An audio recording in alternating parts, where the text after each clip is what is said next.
Hi guys! Welcome again to my mini vlog. And for today's video guys, I'm gonna make shrimp garlic for tonight. So ito yung aming dinner guys. And request din to ng hubby ko. So tara guys, samahan niyo ako guys. So ito na nga guys, prepared ko na lahat ng kailangan ko. Garlic, shrimp, butter, and of course yung ketchup.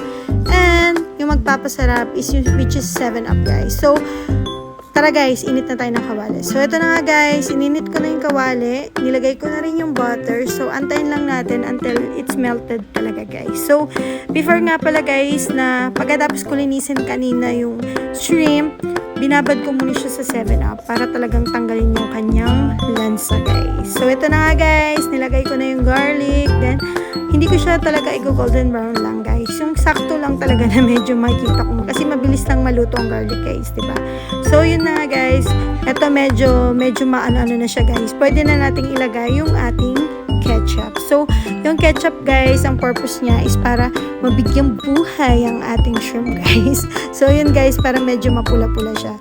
So yun na nga guys, dagdag din siya sa panlasa and everything. So lagay na natin yung ating oyster, pepper, and salt guys. So yun lang yung mga magpapalasa sa ating garlic shrimp guys. So tansyahin nyo na lang din kung ano yung gusto nyong ano. Basta konti-konti lang, wag na masyado ano. Kasi yung garlic and butter may lasa na siya. Kumbaga dagdag lang yan guys. So yan na nga guys. Medyo golden. Hindi naman golden brown. Medyo lang guys. So ilagay na rin natin ang ating shrimp guys. And wait until yung talagang medyo orange. So mabilis lang maluto yung shrimp guys. So hindi tayo magtatagal dito.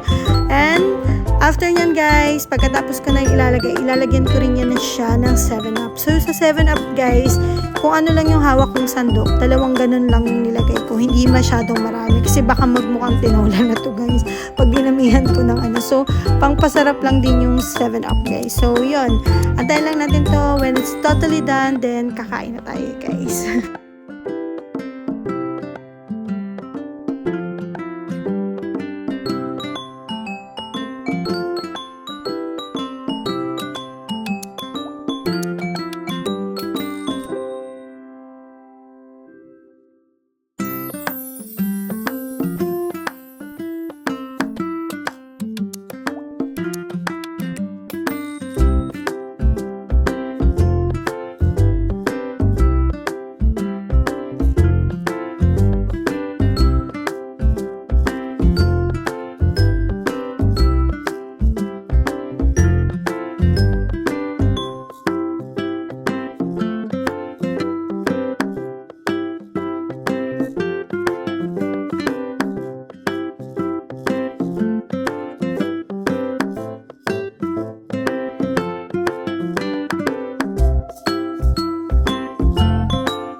Masyadong ginalingan na yung guys. So ito na nga guys, luto na ang ating garlic shrimp for our dinner tonight guys. So ito na nga guys, magpe-prepare na ako for our dinner. So charan! Ito na guys, so tara na guys.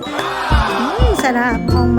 Masarap talagang nagkakatas ang kanyang oil. So tara guys, kain na tayo. Nga pala guys, thank you for watching my videos and support my page guys. Thank you and I love you guys. Bye-bye. Let's eat. Come on.